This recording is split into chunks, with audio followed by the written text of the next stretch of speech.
আমি একটু ঠান্ডা থাকতে চাই। ধরো ধরো বেদানাটা ধরো।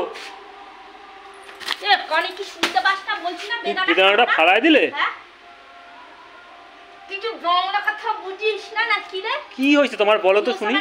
কি এই গরমে কেউ থাকতে পারছে না। তোর বলছি যে বাড়ি কর, এটাই তো ভোলা বাড়ি করছে কি সুন্দর। হ্যাঁ এই ভাই বাড়ি করেছে, তোর ভাই বাড়ি করেনি বল? তুই বিয়ের আগে বলিসনি যে বাড়ি করবি, এই করবি সেই করবি, বিয়ের 1 বছরের মাথায় ছাদ দিবি। দিয়েছিস এই স্কুল ঘর বানিয়ে রেখেছিস। দেখ পুরো স্কুল ঘর, এখান থেকে ছাত্ররা বেরোবে, এখান থেকে ছাত্ররা বেরোবে, ছেলে বানিয়ে রেখে দিয়েছিস। তা করবো তো বাড়ি ঘর। কবে আমি মরে গেলে করবি? ঘরে যাবো যখন চিতায় তুলবি, চিতার আগুনে আমি জ্বলবো, তখন ঘর বাড়ি বানাবি তুই?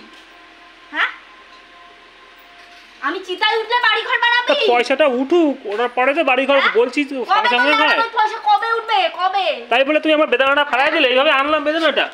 হ্যাঁ হ্যাঁ বেদানা খাওয়াতে এসছিস? ওটা কবে থেকে বলে যাচ্ছি যে ছাদ দাও। এই দেখ তো এখানে পাড়ার মধ্যে কার এরকম লেওড়ার বাড়ি হয়েছে, কার আছে? হ্যাঁ নাকি আমার বাপ মা দৃশ্য করে ঢাকায় খায়, আমার এই বাড়িতেই থেকে দিতে হবে সারাদিন? কোনটা বাড়ি ঘর? হা করে তাকায় দিচ্ছিস কেন? কথার উত্তর দে, ঠিকঠাক ভাবে উত্তর দিতে পারিস না। বাড়ি করবো তো, বাড়ি বললেই কি হয়ে যায়? সেটা কবে করবি আমাকে বল। টাকাটা উঠুক দিন করব। তো কি বললাম, কি বললাম একটু আগে? কি বলছো? তোর টাকায় কাঁথায় আগুন, বুঝতে পারছিস তো? তোর টাকা ও টাকা জীবনে উঠবে না, তোর বাড়ি ঘর হবে না।